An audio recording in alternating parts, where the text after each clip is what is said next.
Hey everyone, it's Austin Solomon. Welcome to this week's episode of the Real Wausau Real Estate Show. Today I'm here with Justin Bates. We're talking about the tactical ways to buy a foreclosure in the Wausau area. This episode was so good that I honestly for a second was going to hesitate to even launch it and just keep the information for myself, and implement on buying a foreclosure. But as most of you guys know, there is no shortage of information. There is just a lack of implementation. So you guys are going to love this episode. We're talking about how to buy a foreclosure and tactical steps to do so. Justin Bates and I rock this conversation. Let's get right into it. Bit of a tale of woe for anybody who's out there, to pivot slightly. If you are one of the people that like to go to sheriff sales, if you're one of the 30 people that call my office, the Monday before a sheriff sale, and by the way, I don't share bids. So if you're going to call my office looking to see what we're about to bid, don't, please. Yep. Just show up. And I'll be happy to let you know what my first bid is when we're there. But the issue with that is if you don't do your homework as a buyer at a foreclosure sale, there could be $10,000, $15,000, $20,000 worth of taxes out there. And step one is if you're interested in a property, check online. It's very easy to do. And I'm sure a lot of people that do this commercially do it all the time. Yep. Check online, make sure that there's not a ton of outstanding property taxes, or if there are, it's in a risk that you're willing to accept, and you change your bid price accordingly. That's kind of step one and two. That's the most important thing. The other is, and this one gets a little tricky. Normally, it's the holder of the mortgage, the lender, the mortgagee, is in first position, meaning their funds that they provided the borrower are probably the funds that were used to purchase the property. If not, it was a refi. But usually it's the person in first position or the lender in first position. But every once in a while, somebody gets a purchase money mortgage for, say, $150,000 or puts 30% down, and 2 years later goes and takes out a line of credit, home equity line of credit, we call it a HELOC, and goes out and takes a HELOC for $30,000 and secures it in second position, meaning that person who gave them that second loan may be from a different financial institution, who is now accepting payments separately. If those payments stop, that lender can also foreclose.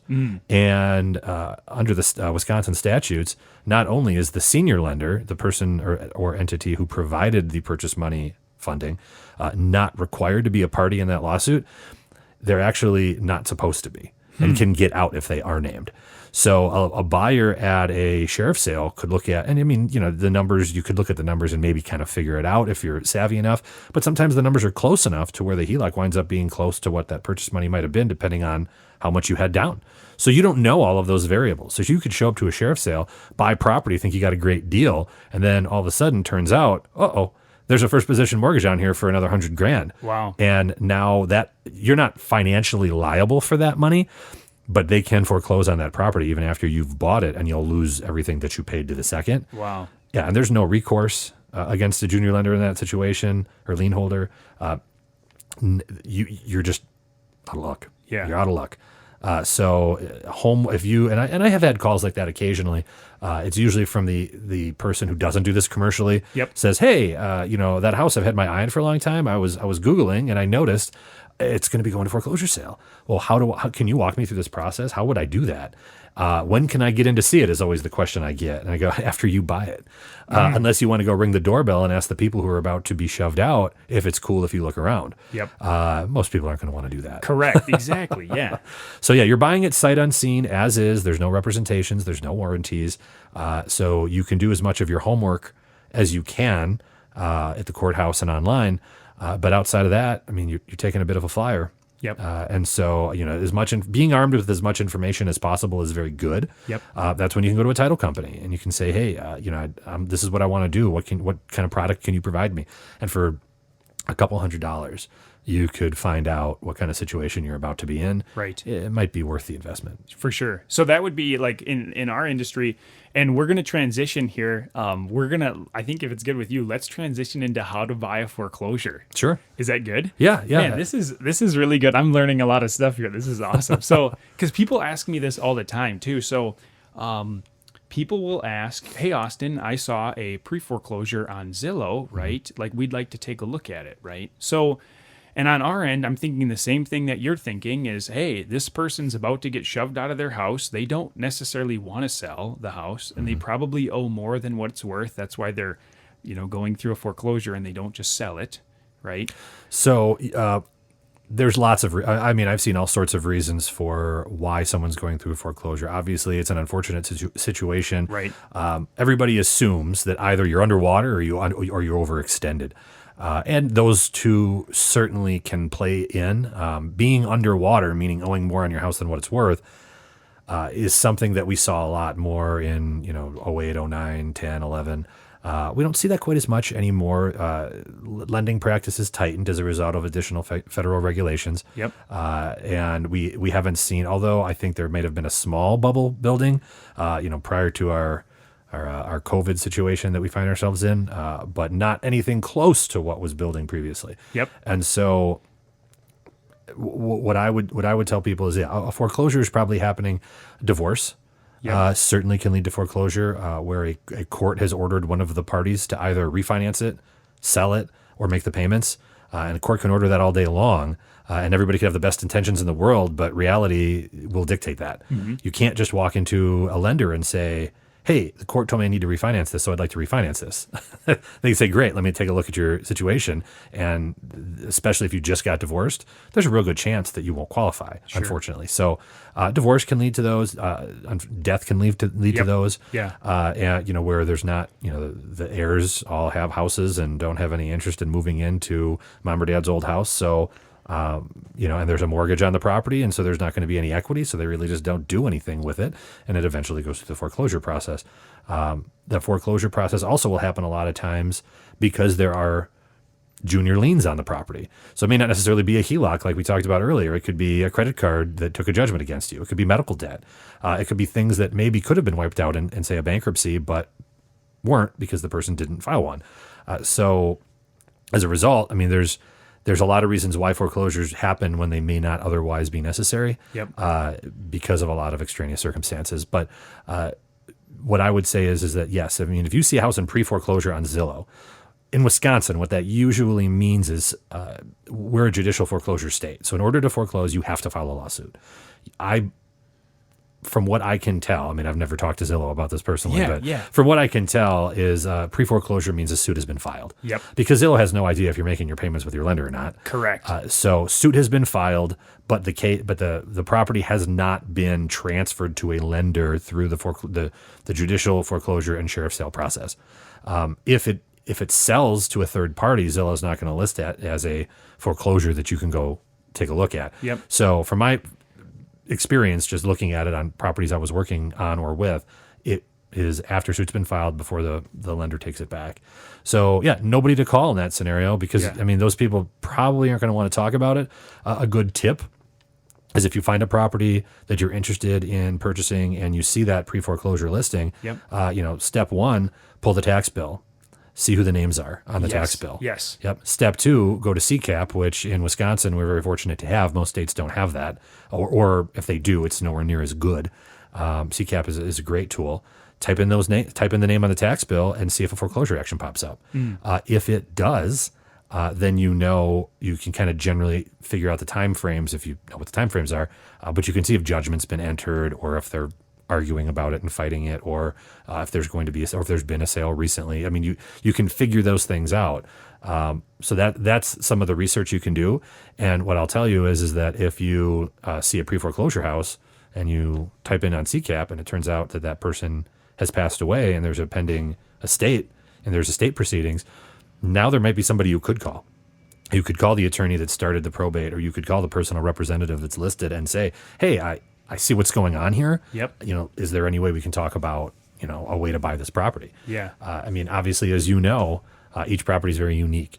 So just because while it was listed or when they were trying to do it informally, somebody didn't want to buy that property for, say, $150,000, doesn't mean that the neighbor doesn't want to, or, somebody that needs it specifically for a specific purpose.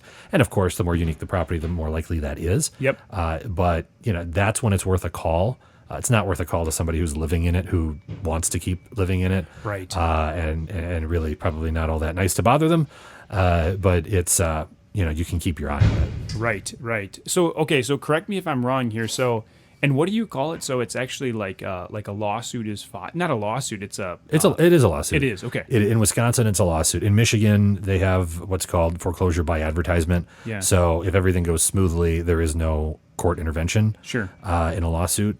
But in Wisconsin, it's plaintiff first defendant. You name the borrower, you name any other lien holders that are junior to your position. Sure. You serve it with a process server, and you file motions with the court, just like any other type of lawsuit. Now, my understanding is this, and correct me if I'm wrong, but there could be like a redemption period. Yes. Of a year.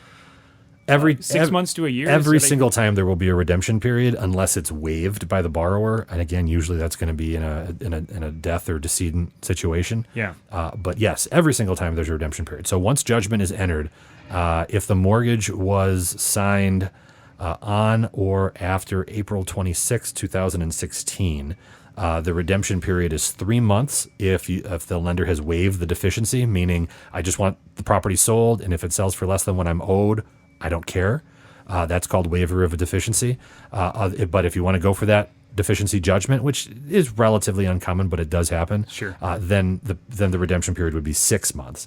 Now, if the mortgage was signed prior to April of 2016, it's 6 months if it's a waiver of deficiency and a year if you didn't. Sure. So you add that on top of the fact that a lender can't file a foreclosure action until 120 days after the first date of default.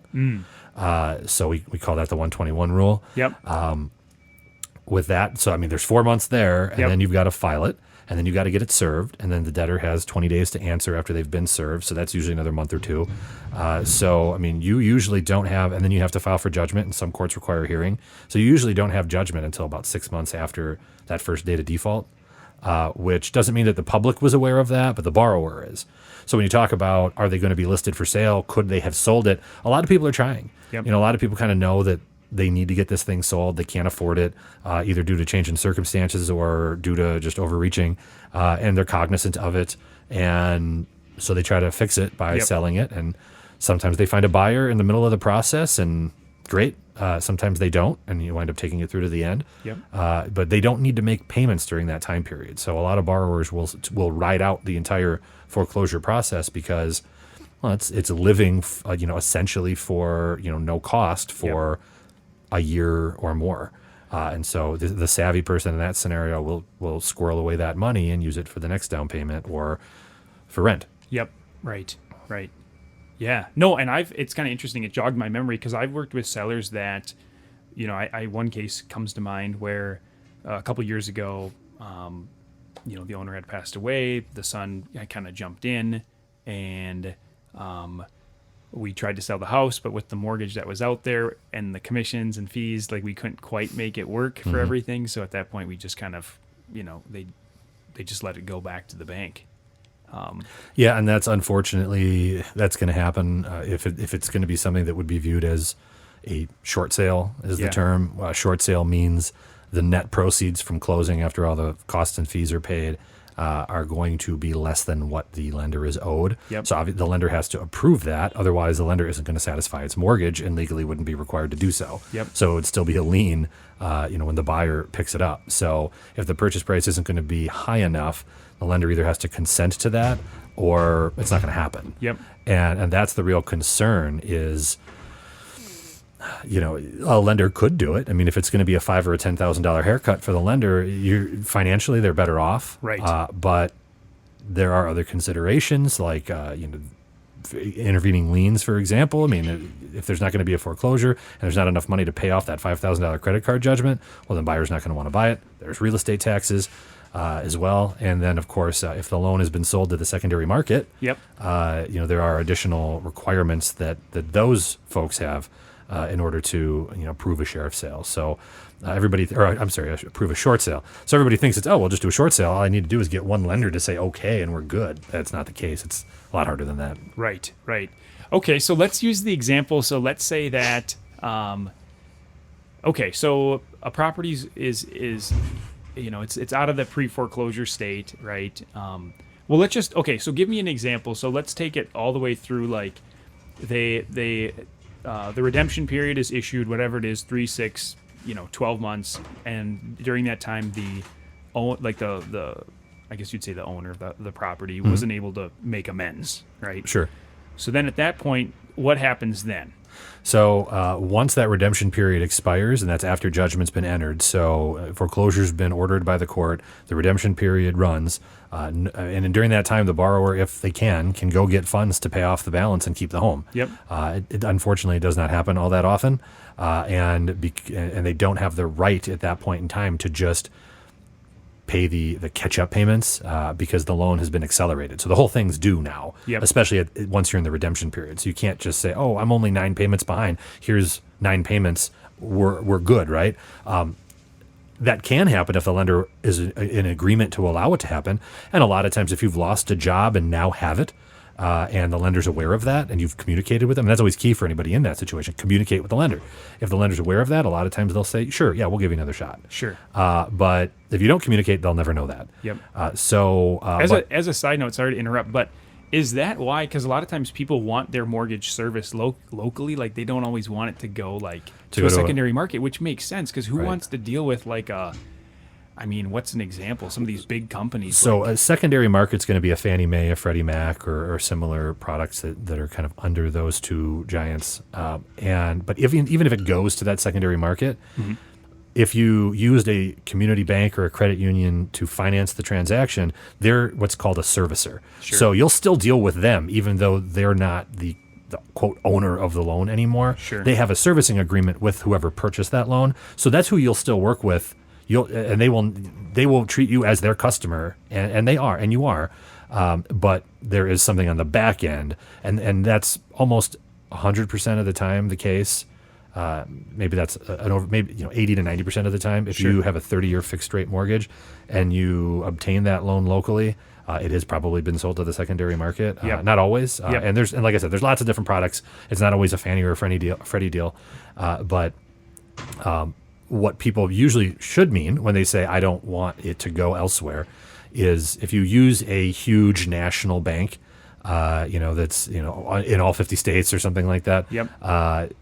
If you do that, now you don't have that individual person that you can just easily call and say, hey, Joe, I didn't make my payment, but I need some help. And you've got that guy's number, and he knows who you are. You're not calling a call center, I guess is my point, when you stay local. And so that's usually, I tell people, look, if you're talking about just your own personal residence, I don't know why you'd want to use somebody that you couldn't just call very easily, because usually it's easier to work with those people. So, that's, and I know a lot of people do.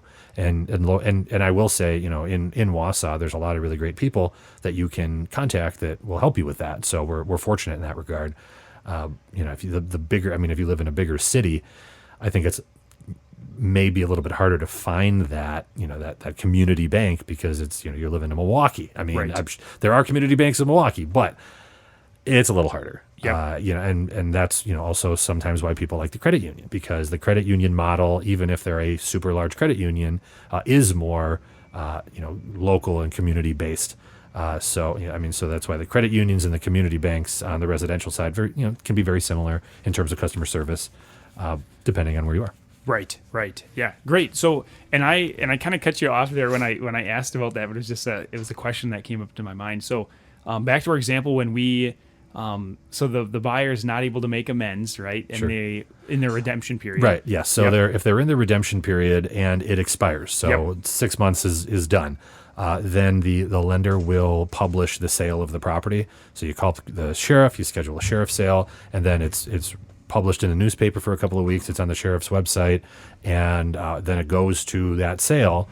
And if at that time, there's no bankruptcy filings or anything like that to stop it, then either a third party comes in and outbids the lender. The lender has to bid first. And either somebody comes in and outbids them or they don't.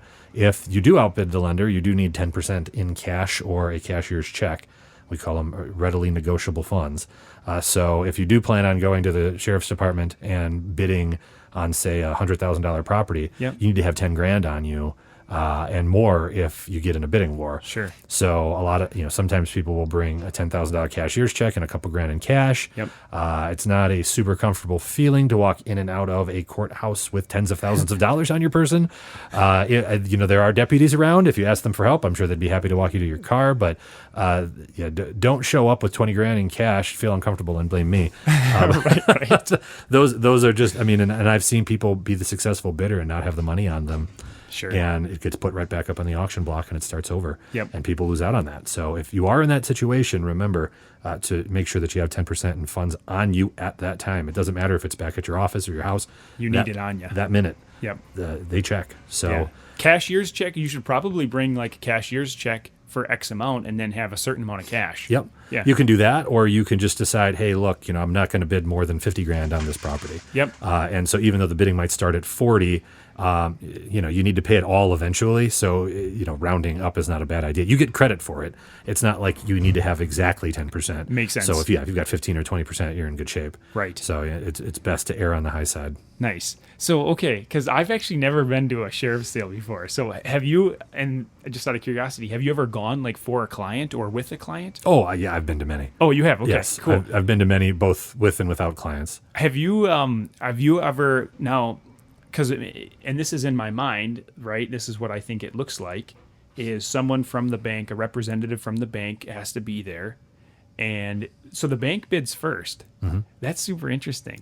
Yeah. So they use back in the day, they used to do them on the actual courthouse steps. Okay. So those days are gone. They're inside now.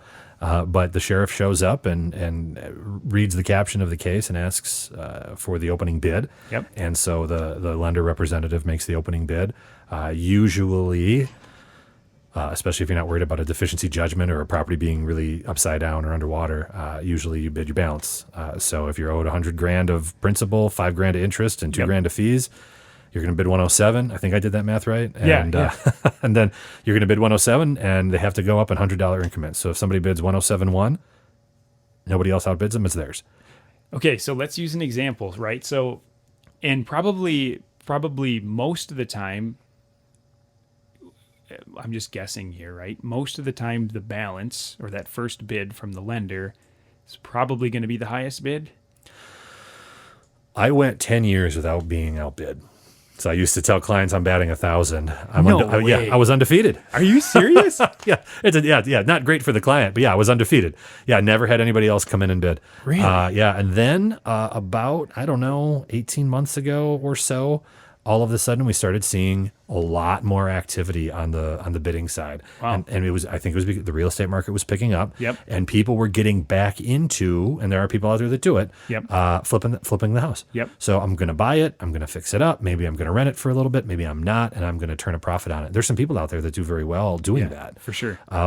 Are you buying these in a personal capacity or more of a? I have never purchased one myself. Okay, sounds good. Because I'm just curious because I'm like, I did look into it on 2 occasions, and it's just one of those things where, vacant land is different and easier. I mean, I've seen enough. I've seen enough of the horror stories. Right. So it's I would be concerned about doing it myself, but I'm also. I know how to swing a hammer, but not many other things. So, I think if you're going to do something like that, being very handy is certainly helpful. For sure. I look at that and I go, I would need to ask somebody else to do this for me. So maybe I shouldn't do it. Keep the main thing the main thing. Yeah. Yeah, exactly. Okay, no, I was just curious. I was like, man, maybe Justin's got this like huge real estate portfolio that nobody knows about. It's like, my secret portfolio does not exist, or at least so that's what I want you to think. Right. No, that's awesome. So, okay, so that's super. So a lot of times now here's a question. Can the lender, let's use an example. A house is worth 100, right? I go and look at it. I'm like, hey, in as is condition, this is worth 100,000, right? That's what it'd sell in the marketplace. It's worth 100, right? The lender owes 80, or the lender is owed 80. Is owed 80, yeah. And so let's say that's it, just 80,000, just make it clean. So the lender goes and bids 80,000, right? And hey, this could be a realistic example, right? Sure. Someone could say 80,100. Can the lender at that point make another bid. They can, and we've done that. And usually you're going to do that because you have a deficiency judgment that you sought. So in your example, I mean, just use those numbers, forget the ratios. $80,000. Let's say I was owed 100, but let's say I knew that if I bid 100, I was never going to get a third party interested. Sure. So I might bid lower, knowing, well, if I take it back, I can get a judgment for the 20, and it doesn't matter what I sell that property for later. So I could hold on to it for 6 months and sell it for, let's say the market just improves dramatically. I could sell it for $130,000. I get to keep that extra money as the lender, and I still have the judgment against the borrower. Now, most lenders aren't that cutthroat. Sure. Especially community banks and credit unions. They're not really looking to do that unless they've taken other losses from that person. Sure. So and you could have a long-standing relationship that has completely gone sideways with several different commercial debts, consumer debt, credit card, vehicle, all that, to where you go, I need to start getting some money back because we're losing big off of this one particular customer. Yep. But if it's not a situation like that, it's not. They're usually not going to go out of their way to do that. And let me be clear, that is rare. Yeah.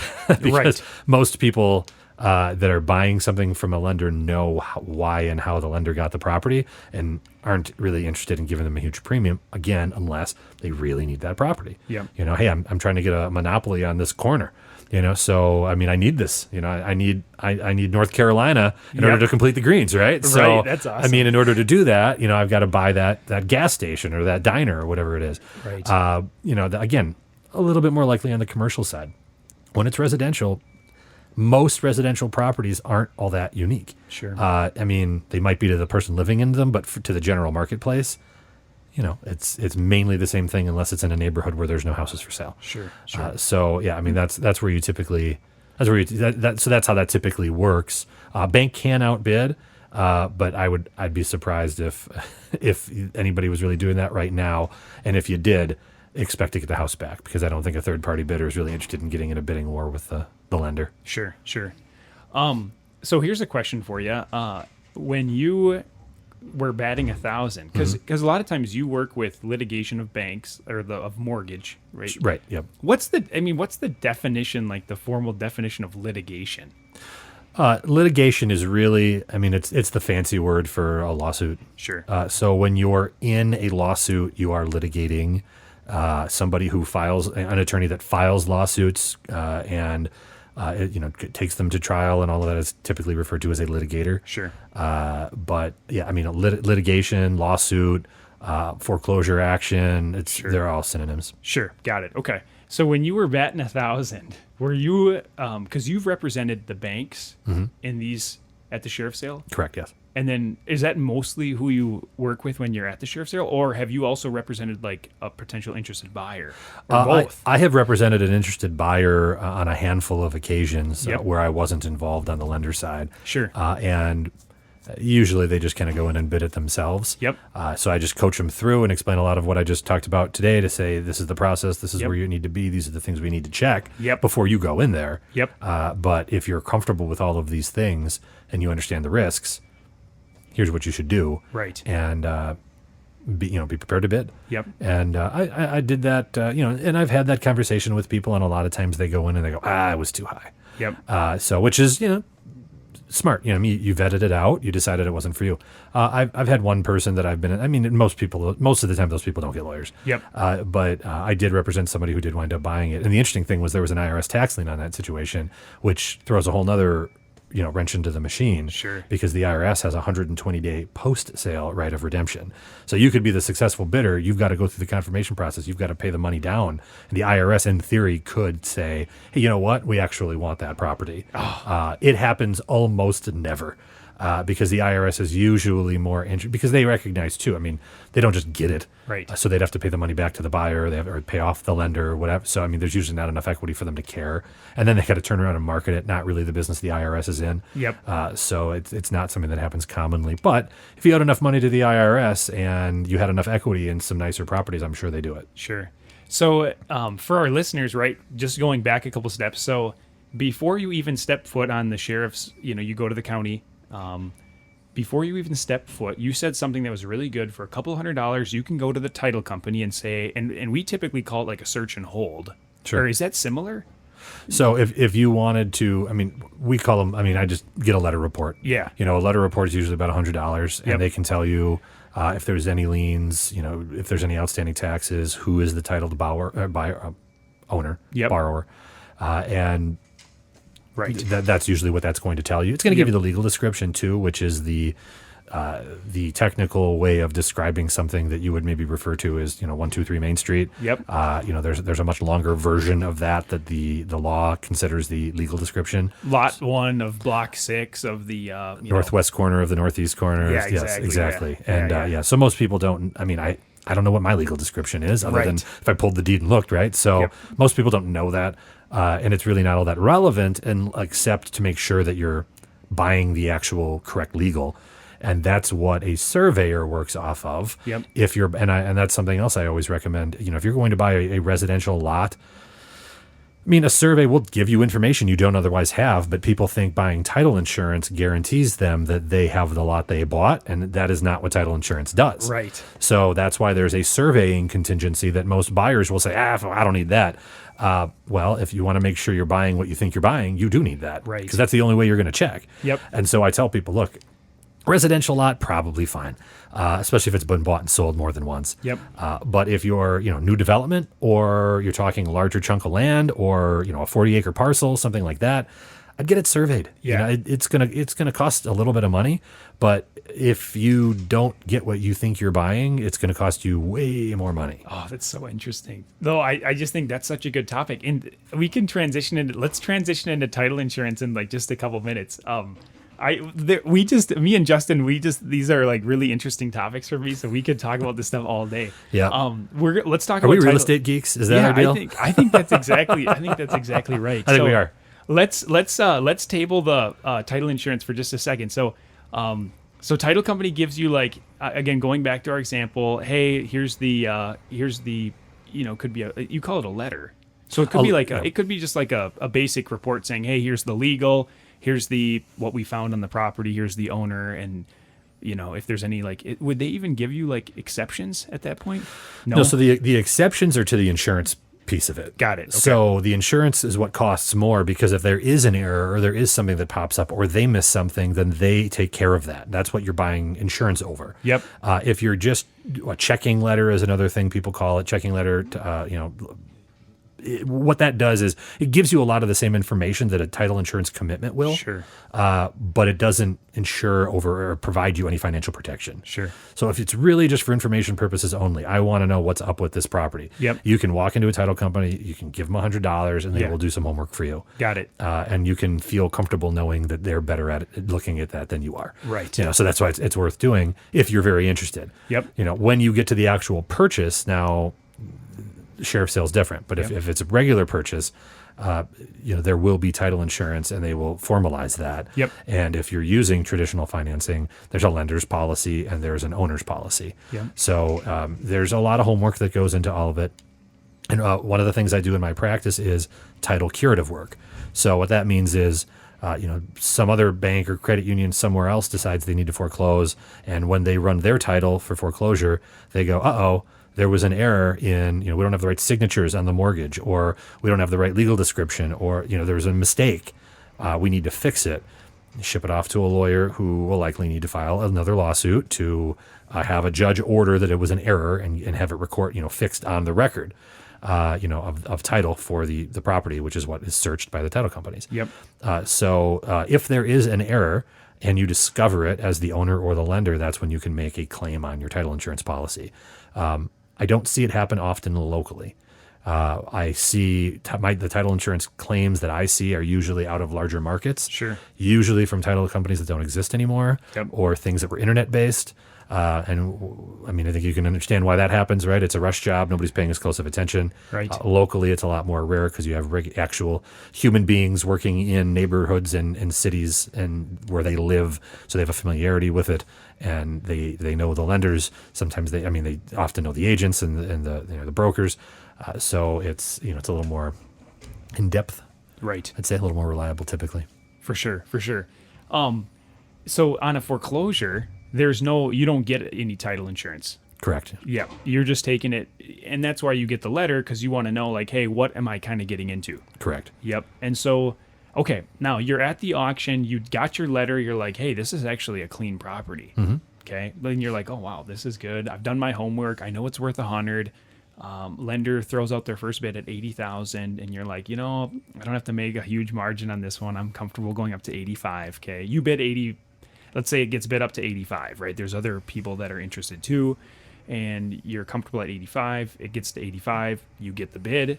Okay. Then at that point, you need 10%, right? Correct. So you got your cashier's check, 10%. You give it to them. Okay. Then how does it work? How much time do you have to secure the rest of the funds?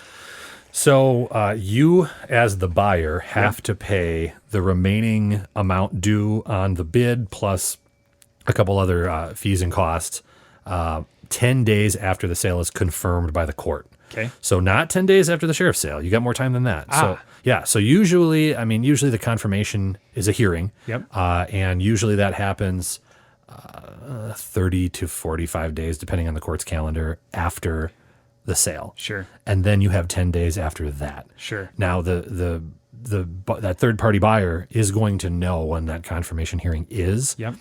You provide the lawyer will provide notice. So then you can go. I mean, ideally you either are paying for it in cash out of pocket or have already secured some lender commitment. Yep. Otherwise, you're going in and you're going into a bank or a credit union and saying, hey, I have this date. This was my bid. This is what I need to do.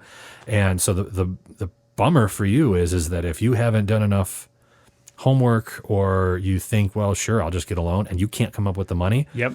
On that 11th day after the confirmation hearing, you forfeit your down payment. Makes sense. Yeah. And it makes sense because, like, if you're scrambling, and just a couple cautions, right? And you've said that, hey, if your plan is to go in there, put your 8,500 down, and go quick secure a loan, not a good idea. No. Because who knows if the appraiser can't access if the bank says, hey, we need an appraisal, and hey, we need X this and this. Plus, I mean, then you're getting title insurance. Like, there's a decent chance that's not going to work, or something is going to be off. If you are getting traditional financing and you only have 30 to 45 days to pull it together, as you well know, that's a tight schedule. Especially when you can't get free access to the property. Yeah, for sure. So there could be something in there that they don't, even if you can get access, right? The appraiser might say, oh, you got a bad roof, we're not giving you the loan. Right.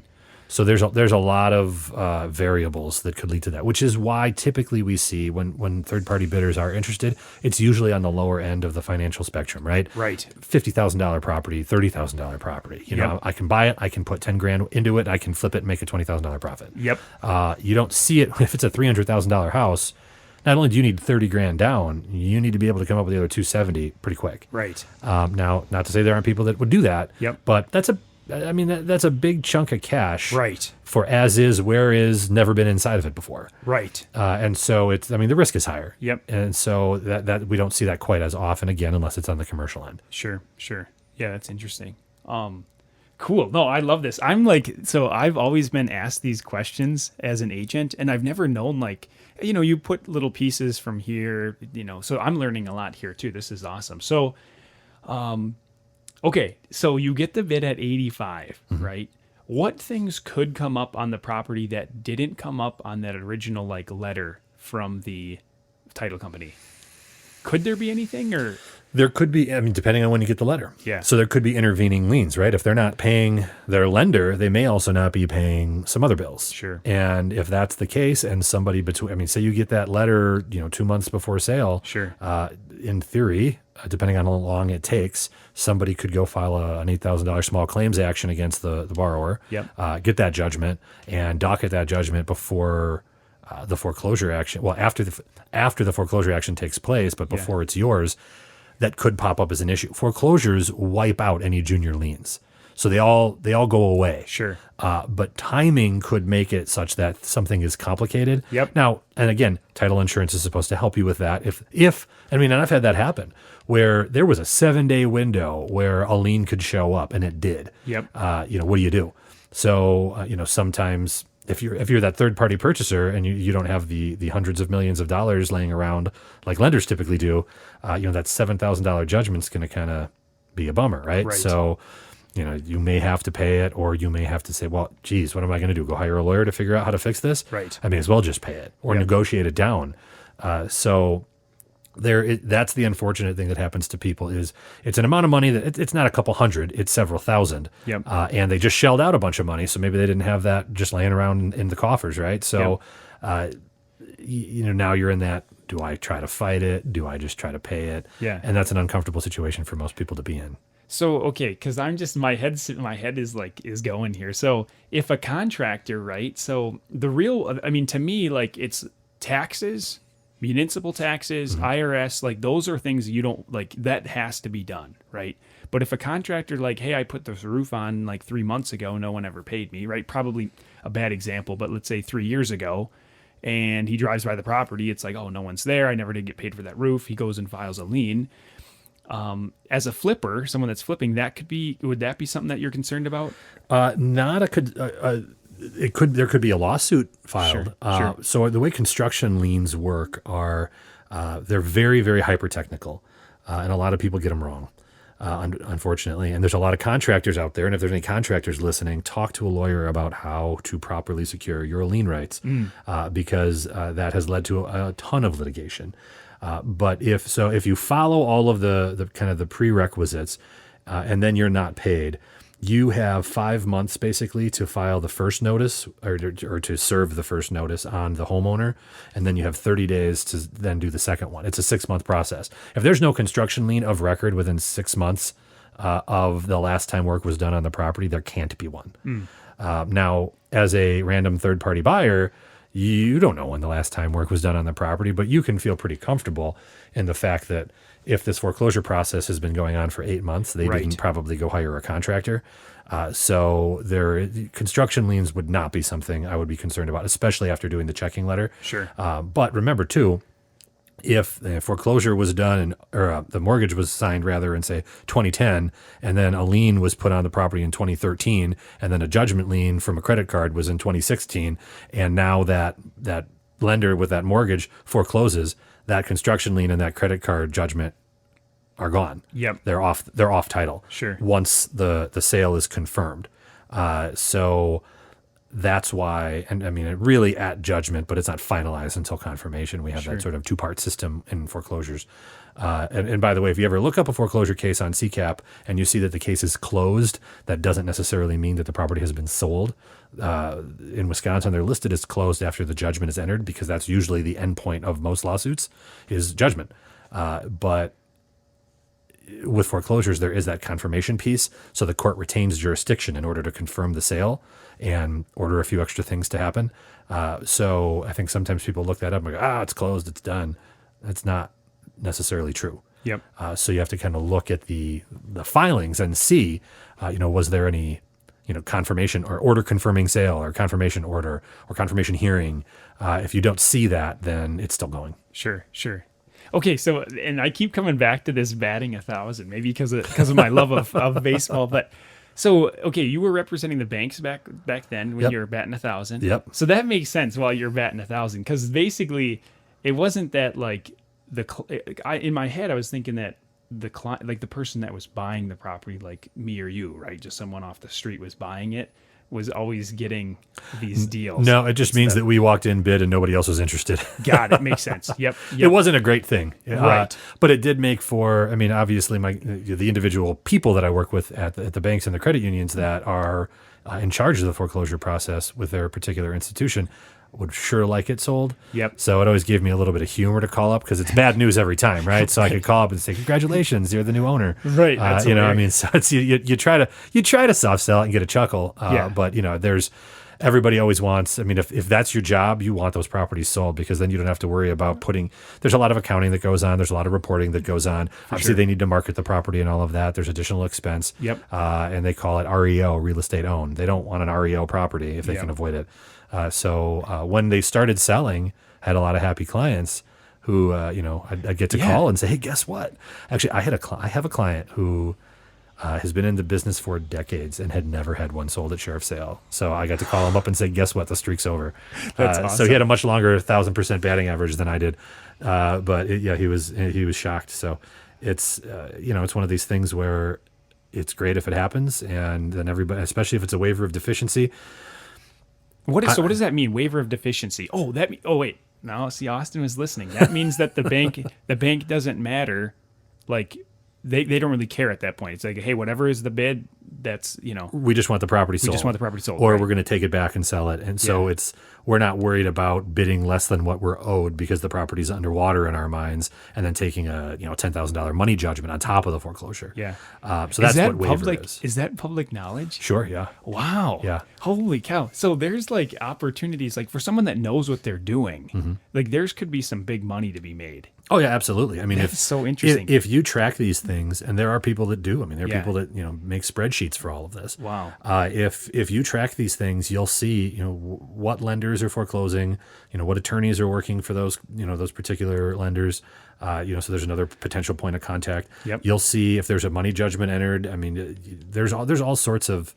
And you can also every single document that's ever filed in any lawsuit is all public record. Some information every once, you have to redact social security numbers, for example, but Sure. The lion's share of the information is all public. Wow. On the state court level, you cannot look at those documents online from your home computer. You actually have to go to the courthouse. Interestingly, you there use a computer to pull up all of the documents. So I'm not sure exactly the reason for that, but if there was if say you went on CCAP and you saw there was a Marathon County case and you really wanted to know what the details of it were because you were interested in something, you'd go down to the Marathon County Courthouse. There's a second floor office that has all of the records. Yep. And you go on the computer, you type in the case, and it looks just like CCAP, only you get to actually click on the documents and see them. And so on the federal side, we have what's called PACER, and you can pull every document that's filed, and you pay for it, but you can get it. So, but foreclosures are animals of state court. So you have to actually go to the counties themselves to see those documents. Wow. This episode is so good that I might not even publish it. I might just keep this knowledge for myself. Secret information? Yeah, no doubt. That's awesome. No, that's really good. I love that. I'm just thinking if there's anything else on the foreclosure side that I just have questions about. So no, that's been super helpful. You always have to, the one thing I'd throw in there is the interplay with bankruptcy. A bankruptcy filing screeches this entire process to a halt at any given time. Sure. And it doesn't, sometimes it'll just delay the inevitable. Yep. Other times it will actually, depending on how serious the borrower is, or if they've changed their circumstances, got a new job, whatever. There are I won't get into all of the ins and outs of bankruptcy procedure, but there are ways for a borrower to sort of fix the problem if they want to and have the means to. Sure. And of course, they're, again, depending on who they are and what their communications are with their lender, they could right at the end just say, hey, I can fix this. Give me one more shot. Sure. And the lender might just be willing to do that. Sure. So sure. I've had a lot of situations where, day before sheriff's sale, we wind up coming to a deal with the borrower. Interesting. Yeah. So, I had one, it was on a commercial property. We got dozens of calls. The sheriff's department got calls. The clerk got calls. The clerk and the sheriff call me and go, what is going on? Yeah. It was a very desirable property. Sure. And, had it gone, it would have been a bidding war. Wow. And day before, borrower, decided they wanted to figure out how to work it out. Lender was willing to work with them. So, right. That's a good, if anybody's listening and is in that situation, communication is key. Yep. Okay. I'm going to pick your brain a little further on the foreclosure. So you buy the property, meaning, okay, so you put your $8,500 down. I keep using this example, put your $8,500 down, 45 days later, at that point you're responsible for, covering the balance. Mm-hmm. Okay. Then at that point, do you have to be nervous at all? Like, hey, is there anything else that might have came up? Like you buy, now the property's titled in your name. Once it's yours, you're good to go. Good. Yeah. Okay. Yeah. If there was any subsequent suits from any creditors of the person that was the borrower in that process, the property is no longer titled in their name, so it's not an issue. So that's why, if it's a higher dollar amount and you are nervous and it's your first time and you've never done it before, getting a title company involved isn't the worst idea because they can kind of help. Going and seeing a lawyer and talking to the lawyer about it is helpful. Sure. You can do your own homework. It's just you're never going to feel confident that you caught everything if you just are trying to figure it out yourself. Especially if it's your first time. Exactly. Yeah. lawyers aren't magicians either, right? I mean, we need to, it's why they call it the practice of law, just like the practice of medicine. Things change, things evolve.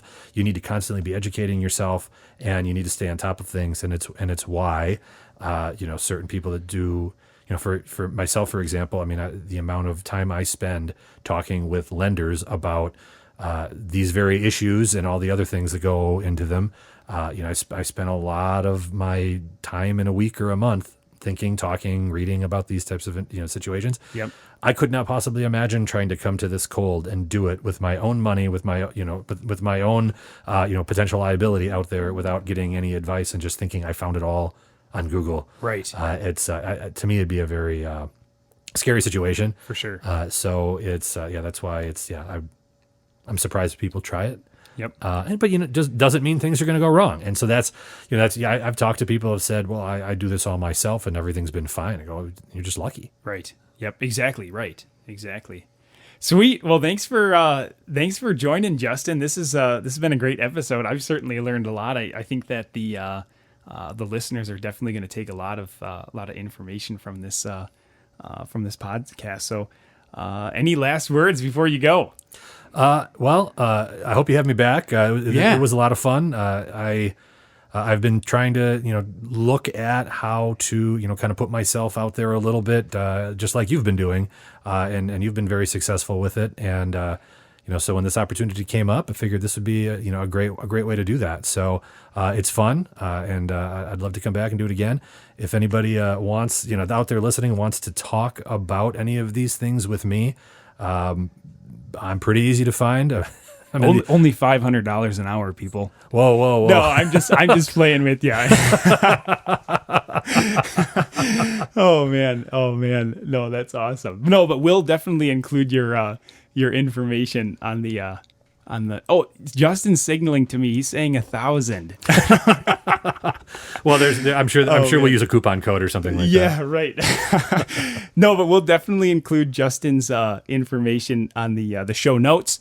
And yeah, in my experience with Justin too, super good guy, super intelligent. I mean, as you can just hear by listening to him, his intelligence and his diligence.